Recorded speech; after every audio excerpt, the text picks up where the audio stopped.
Welcome to Terror in Tandem, a podcast about finding entertainment in the macabre, hosted by the knowledgeable and lovable Laura and Richard Mathiasen. Each episode, we discuss the horror genre, from books to film to TV and beyond, sometimes even from the beyond. You can find us on YouTube and Instagram at Terror in Tandem, and you'll always find our latest episode on our website, terrorin.tandem.com. Hello. Hello.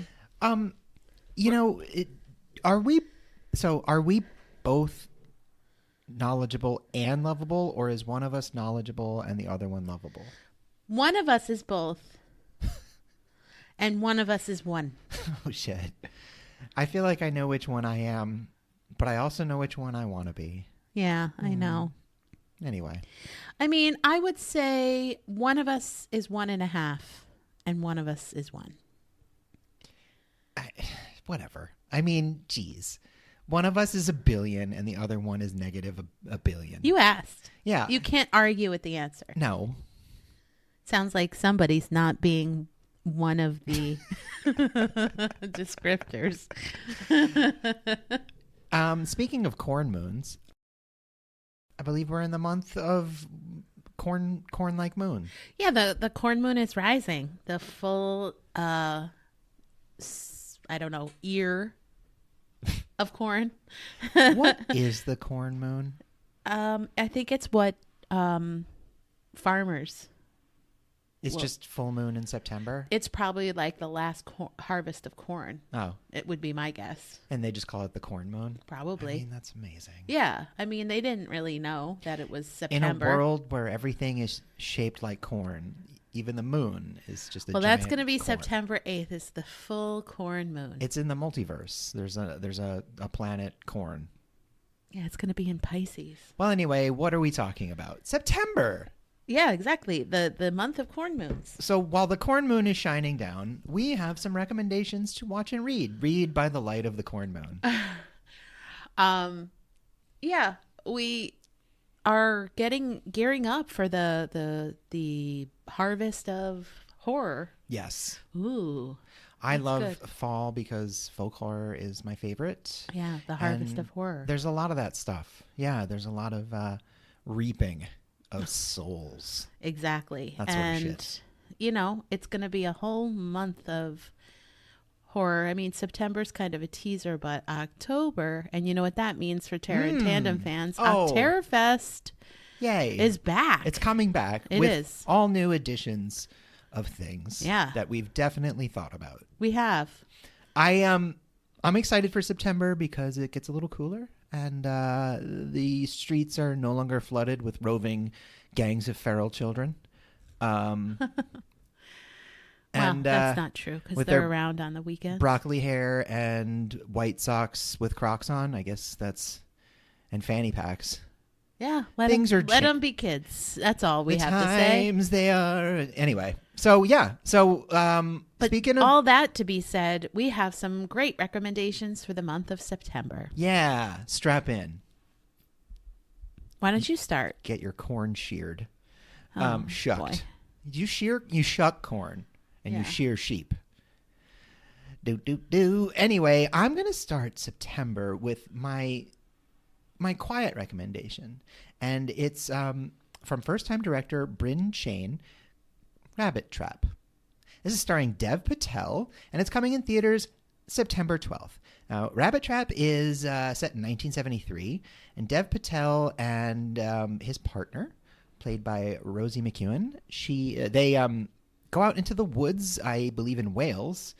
In the Wailing Woods. Yeah, and they come upon a Tylwyth Teg fairy ring. A Tylwyth Teg is like it's like Welsh, the Fey realm kind of thing. So a fairy ring is when mushrooms grow fruit in a like a perfect circle. Mm-hmm. So I guess they disturb it and Uh-oh. invite the fae, the gaze of the fae people, FAE. These are fairies with an AE. GAZE. Yeah, so like in old school Celtic mythology, the fairies were represented in different ways. A lot of times they were kind of tricksters, indifferent to human suffering. They used people as like playthings.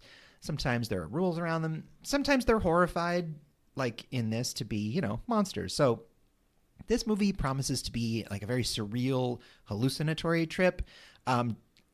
Most of the information is just from a very brief synopsis and the really trippy trailer, which I do recommend watching. Yeah, and it seems like sound Yes. plays a big sound and absence of sound. Yeah, probably. he's like an audio engineer.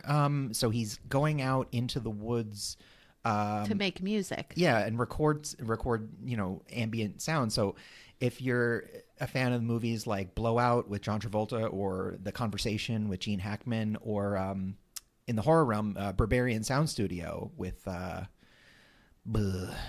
guy. Yeah. Anyway, it's another one that plays with sound recording and weird things that I guess get on tape. But this, they disturb this fairy ring. A weird kid visits them, and it looks like to me that they just go insane and terrible things happen. Well, if they disturb a bunch of mushrooms, who knows what's happening? It's giving me real Ben Wheatley vibes. Out in the woods, mushrooms, Celtic sort of mythology. I don't know. It's gotten mixed reviews so far, but a movie like this certainly would. Is it a first-time director? It is. Yeah, and I am looking forward to it because I really like trippy, weird movies about fairy people. Yeah, I thought you would like it. Yeah. So that's a Rabbit Trap. When does it come out? September 12th in theaters. Good job. My first is a movie as well. It is called The Conjuring: Last Rites, Last Rites. Birth of the Rising Book of Rites. The Dawn of Warrens. And this comes out September 5th, and it is starring Vera Farmiga and Patrick Wilson as Lorraine and Ed Warren. They come back to do their fourth and final Warren this is it. installment. This is the case that ended the Warrens' very real career doing real things. It's directed by Michael Chavez. Yeah, he did the last one. He did also, I think he did like one of the spin-off movies. The Nun? Yeah, maybe. I think so too.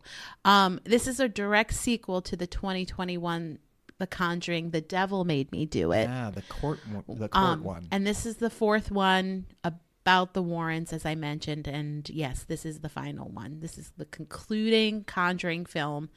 Although there may be other films within the Conjuring universe. Who knows? The Conjureverse, the Annabelles. More nuns, more Annabelles. Your Anna's Bell, your more nuns. Like disturbing boxes and things like that. Gonna be like a Janky Man movie, the twisted Janky guy. Yeah. Anyway, who knows? It's from the spinning wheel. They're really milking this fucker. Well, this one explores their most disturbing case in the home of Jack and Janet, which is infested with demonic energy. And, it's a Conjuring movie. So, well, it is and it isn't, because James Wan isn't directing it. He's producing it, though. I know, but producers, are they there? Are they not there? I'm going to say that the first two Conjuring movies, which were directed by him, were much better than the third one. Well, here's what I've heard, okay? Oh. That this one is better than The Devil Made Me Do It. That's good. So I know people are like, well, is it better than 1 or 2? Because The Conjuring 1 and 2 are pretty incredibly fucking movies solid. And scary and great. The Devil Made Me Do It, I wouldn't recommend Swing it. and a miss. I wouldn't recommend watching it. Although we may have recommended it at maybe, some point. but it was probably on our misses. But this one I am recommending with an asterisk saying, maybe you want to rent it. maybe you want to wait until it's been out for a couple weeks. You know, I don't Patrick know. Wilson's going to be good because he's good in everything. I've seen him in a lot of bad movies, but I've never seen a bad Patrick Wilson. And Vera Farmiga's sister's going to be in this. Oh, really? Yeah. Oh, she was in The Nun. Yeah. Huh. Yeah, she's going to be in this Wait, too. is this all coming together with The Nun? The Nun of her? Ugh, I mean, who it's- the fuck knows?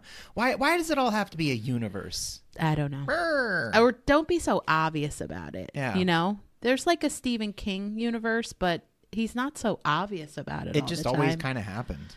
He'll put one line in a book. Yeah, like in about 11/22/63 when he meets the Losers Club. Yeah. Yeah. I think he meets Or Richie. the green card man. The yellow card man. Yeah. The green card too. He had different color cards. He had different cards. Yeah. Ice came for him anyway. Sorry. So again, The Conjuring, Last Rites. It's Last Warren. Last Rites. I'm sure there's That's going to be rights some. with an RITES, like what they do in Catholic funeral in hospitals. Because they're They're super probably going to Catholic. have to exorcise some people. Yeah. So we'll see. Yeah. I mean, like I said, this is a Oh. with an asterisk. Colon. Asterisk. So my next one See, is not lovable. it's another. No, I'm aware. My next one's another movie, and I'm intrigued by this one. We're talking about the movie Him from director Justin Tipping. Justin Tipping previously directed the movie Kicks with Mahershala Ali, and he's done episodes of The Chi and Dear White People. And this is produced by Monkey Paw. It's coming out September 19th. I'm really looking forward to this because I really fucking hate football. Like a lot. I really don't like it. And this looks like all the things I secretly think go on in football. Yeah.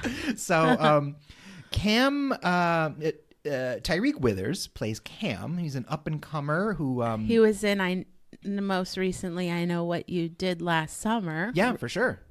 Probably got a hook in him at some point. Probably. Didn't see it.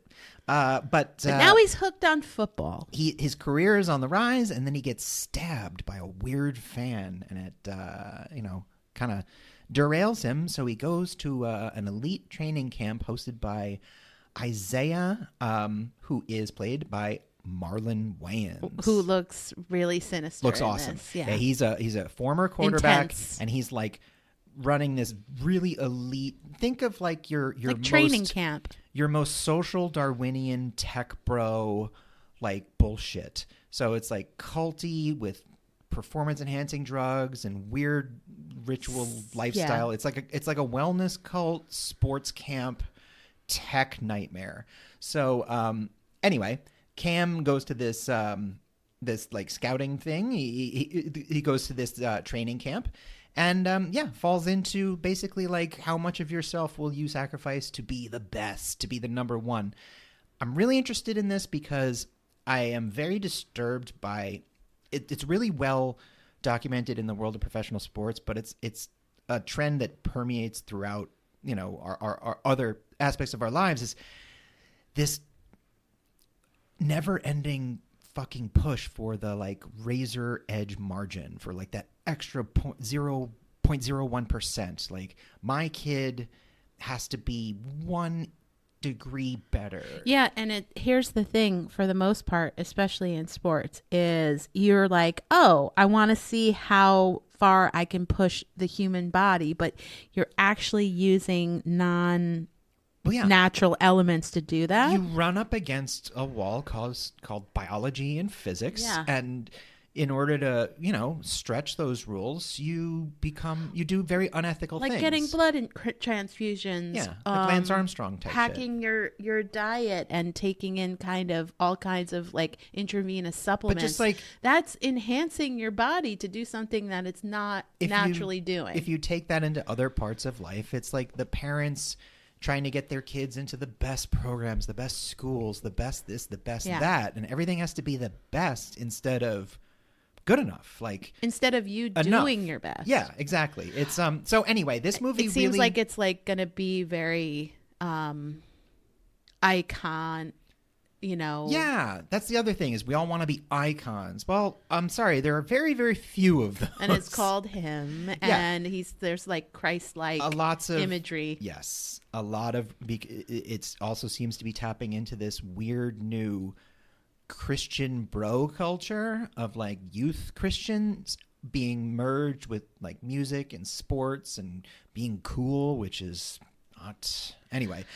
So I'm really interested in what this movie has going on. Jordan Peele is producing it. From the trailer, it looks like it's a Jordan Peele movie. So Yeah. it seems like he's shepherding along this director. The most tragic thing about the toxic masculinity is that men do it to themselves and each other.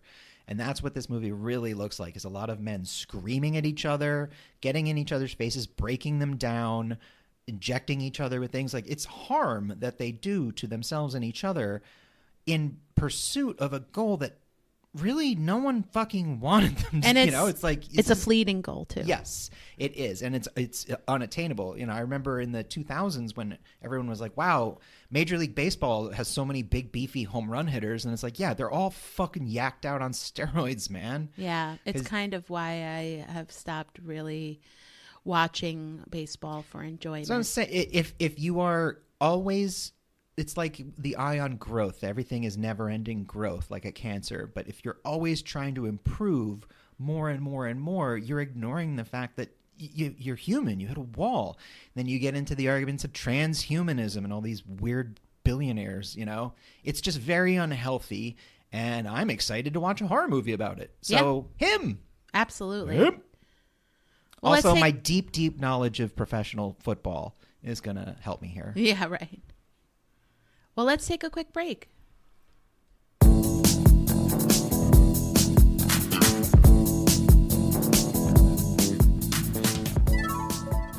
Suffering. Such sublime ecstasy. Unless, of course, you've got a full slate of souls to tear apart and a pounding migraine.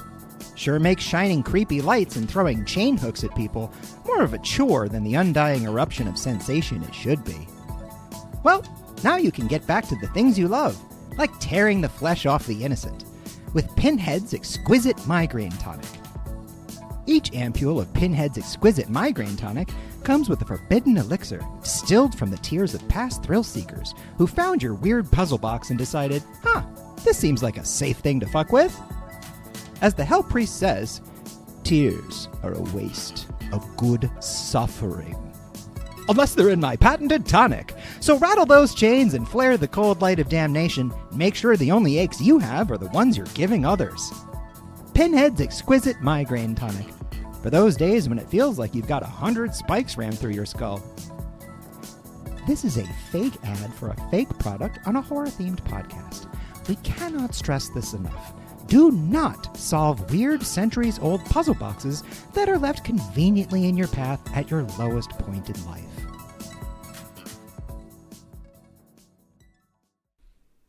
Broken. And back. So my next, interestingly, is Her. kind of a similar, I guess, toxic vibe. It's a new series from Netflix Canada, which will be on Netflix September 25th. What's it about? And it's called Wayward. And it's starring Mae Martin, Patrick Adams from Suits, and Toni Collette. I mean, the darling. Oh, yeah. Our darling. It was an official selection at the Toronto International Film Festival. And it was written and created by Mae Martin. And so this is a miniseries thriller set in a kind of idyllic town of Tall Pines. And it features heavily a correctional institute for teens where they promise, quote, to solve the problem of adolescence, end quote. And Toni Collette is the facility's like head and leader.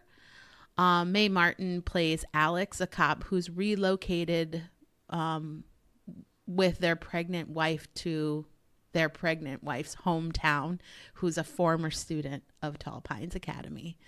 And so when Alex, the cop, starts to encounter students from the academy desperate to leave, and then dealing with the town's numerous teenagers disappearing. They discover that things are not ideal, I guess it like depends on Tall the Pines teenagers. promises. Yeah. So what this looks like is a conversion type institution. Ah. You know, you're gay, they're going to beat the gay out of you or kill you. If you're, you know, a thief or stealing or having, you know, sex or using drugs or whatever. So I think it's going to be very psychologically abusive. It looks like there is some medical intervention therapy, maybe medicinal intervention therapies, alternate Yeah. therapies. So Sounds awful. yeah, it looks really like right up my alley, though. Kind of fucked up, people being fucked up. And for those of you who don't know Mae Martin, they're a comedian. They really draw from their own life experience. They created and directed and starred in Feel Good, which was a 2-season series that, you know, kind of went through some of their sexual identity struggles and having relationships within that, and also their drug and addiction issues. So Mae Martin draws from real life, but in this is a project they've said they've wanted to create for years and years, and is very excited that this is out. Huzzah. So, as I am, because I'm a big Mae Martin fan. So fully support. Love Toni Collette. Looks yeah. weird. 8 episodes. Netflix, September 5th. Sounds great. 25th. Okay. We'll watch that. My last one. So my big one. Very excited about this. It seems like it could be really good. And I'm talking about The Long Walk. Coming September 12th. I have not read this. I have. You have? Yes. I've read all the Buckman books. So director Francis Lawrence, who directed the very, very good Constantine and some of the Hunger Games movies. So it's also adapted by J.T. Molnar, who did Strange Darling last year. Oh. Wrote and directed it. Yeah. So One very of your cool. favorites of This last was year. written by Stephen King under the pseudonym Richard Bachman, and it was first published in 1979. And the Long Walk is about this kind of dystopian future or present where there's a competition, or teenagers have to walk through Maine, and basically they can't stop ever. They get a few warnings and then they're shot. It's kind of like a speed It's a death situation march. almost. Yeah, it's a death march. It's like a Bataan death march. It's like the fucking Trail of Tears. So they just they walk, and they're there's the Major, who is the chief antagonist of the story, and the army kind of keeps pace with them. And these kids, they're all boys. They form bonds with each other and die. And then, the last one standing wins the money prize. So it's a money prize. It's not like you're going to get out of serving in the military, or you're going to get out of, like, if they're I juvie remember it. or something. I remember a part of the book where he talks about the main character, Garrity, is like talking about his mom. Like he told her that they'd get money or something. So Yeah. I think it might be something like that. But anyway. But in Stephen King, I'm sure there's something else. Now, in the movie, we've got Cooper Hoffman playing Ray Garrity, who's the main guy, and that is Philip Seymour Hoffman's son, who is in Licorice Pizza, and I've not seen that because that sounds gross. But anyway, I don't think it's literal I licorice know. pizza. It just sounds so bad. But it also has David Johnson, who was the android in oh yeah, an alien Romulus. Romulus. Yeah, which, in my opinion, was the best thing about the movie. Yeah, he was good in that. Also has Judy Greer and Mark Hamill as the mayor. That's good shit. Well, Mark Hamill has really done a great job becoming a bad guy. Mark Hamill said that, I think he was in Life Life of Chuck. Mm-hmm. And he sat next to Stephen King recently at an event, and Stephen King looked over to him and said, "Mayor." And he was like, he automatically knew, and I guess Stephen King has sign off on casting and everything ever since all the early bombs. At this point, I think he insists on it. Yes, he does. So this movie has gone through quite a journey. In the 80s, George Romero was going to do it. Whoa. Longtime collaborator Frank Darabont had the rights for a while. Andre Overdahl, who did Trollhunter and Last Voyage of the Demeter, had it for a bit. And, then it ended up with Francis Lawrence and J.T. Molnar. And Stephen King had a very specific request where he said, you guys have read this book. You know what it's about. It's brutal. It's a brutal novel. These are teenagers. Don't hold back. Yeah, that's what he said. He said, don't hold back. And Stephen King is just the master. He makes an excellent point that I wholeheartedly agree with. He compares modern superhero movies where the villains will butcher a planet full of people and you don't see any blood. And he's like, it's almost pornographic. It really desensitizes the violence. Now I'm just gonna side note for a second. Do you remember the Battlestar Galactica when Michael Trucco's character, he shoots one of the guys, Galen, I think, isn't it? Gaten?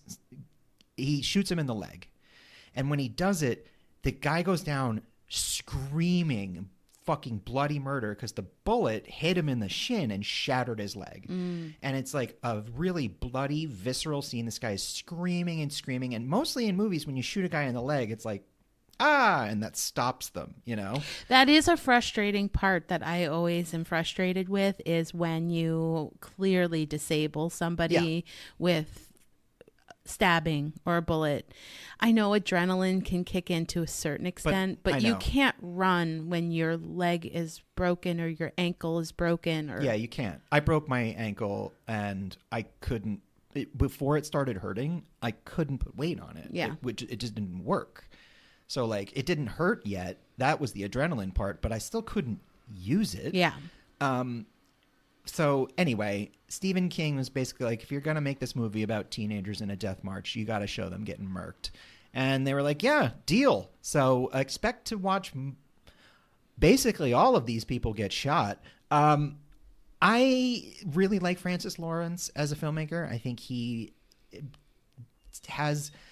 elevates properties that otherwise I think would be pretty bland. I think he's just very talented, workman director. You know what I mean? Just always turns in a good product. J.T. Molnar is an incredible talent. A Strange Darling was one of my favorite movies last year. I really like the cast. Stephen King gives this one his approval, and it's supposed to be a tough one. Yeah. Which it should be, because it's a tough book. Yeah. Richard Bachman, it's the name Stephen King used to write some of his most controversial books, like Rage. Yeah. And some of his darkest work. So I am surprised that this got adapted, to be honest. And my hope for it is that they do keep it as grim. And I will say, The Long Walk Stephen King has often been criticized for his endings. I think The Long Walk has one of the best endings he's ever written. Yeah. It is. Does Richard Bachman get criticized for his endings? It's open to interpretation in the best possible way, the way that just keeps people talking about it, decades later. It's a really, really good book. It's probably the best Richard Bachman book.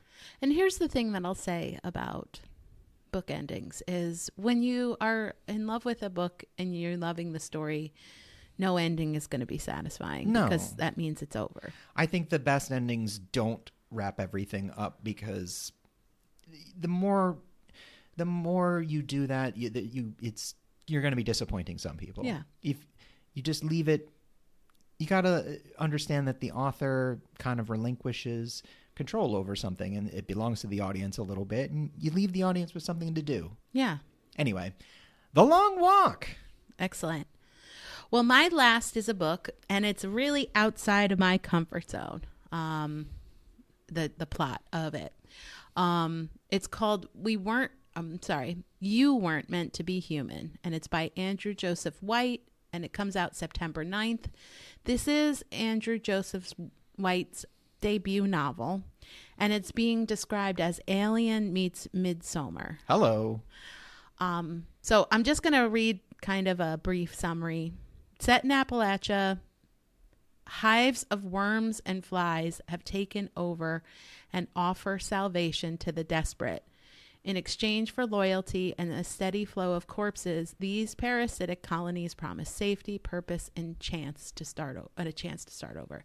For many, it's a deal too good to refuse. Crane is one of the lucky ones. With his hive, he's been able to transition, find peace in silence, and build a life that no longer tears him apart. He's even found love, or something close, with Levi, a former Marine with a violent past and a complicated tenderness. But when Crane becomes pregnant with Levi's child, everything unravels. The hive demands the baby's birth. As Crane fights for autonomy over his own body, his desperation sparks a chain reaction that threatens to destroy every community that once saved him. And it echoes the works of Stephen Graham Jones and Eric LaRocca, which I will say, I haven't read any Eric LaRocca. He seems a little extreme for me. Yeah, I don't think that's within your interests. But I mean, he's very acclaimed. Very well regarded, yeah. But Stephen Graham Jones, I do love. You do. So, like I said, this book is a little out of my comfort zone. It definitely has the alien invasion vibes. I like that. And so it sounds, I don't know if what would this be considered, cosmic horror? Maybe. Not. Definitely violent, definitely horror. Definitely lots of it reminded me a little bit of those Annihilation type books. Yeah. Of something parasite taking over. So I think it sounds kind of different and interesting and really, really scary. So I thought I'd recommend it. Well, that's what we're here to do, folks. Yeah. Speaking of books, I really quickly want to mention that Alma Katsu's new novel, Fiend, is coming out on the 16th of September. This is a departure for her because she normally does, Hunger, does historical horror. Oh, okay. About the Donner Party. Yeah. This is not. This is the tagline. I'll just read the tagline for it. Imagine if the Sackler family had a demon at their beck and call. Huh. I mean, I thought they did. Yeah, I know. But, yeah. So it's like a terrible rich family that has a secret demon that does stuff for them. Yikes. Oof. And that's coming out the 16th. Yeah. Folks, that's September, leading into our favorite month, October. But enjoy your corn moon, everyone. Yeah, and, there's something for everybody out there. That's what I have to say. That's what you have to say. Bye, everybody. Bye.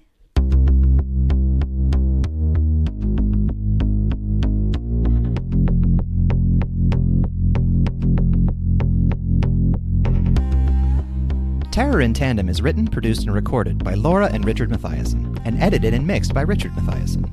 Our theme was written and performed by Carrie Denver, and all other music was written and performed by David Suspanic. All opinions expressed on this podcast are our own and should be taken as such. Thanks for listening, and please remember to give us a like, a review, and subscribe wherever you get your podcasts. See you next time. We're standing right behind you.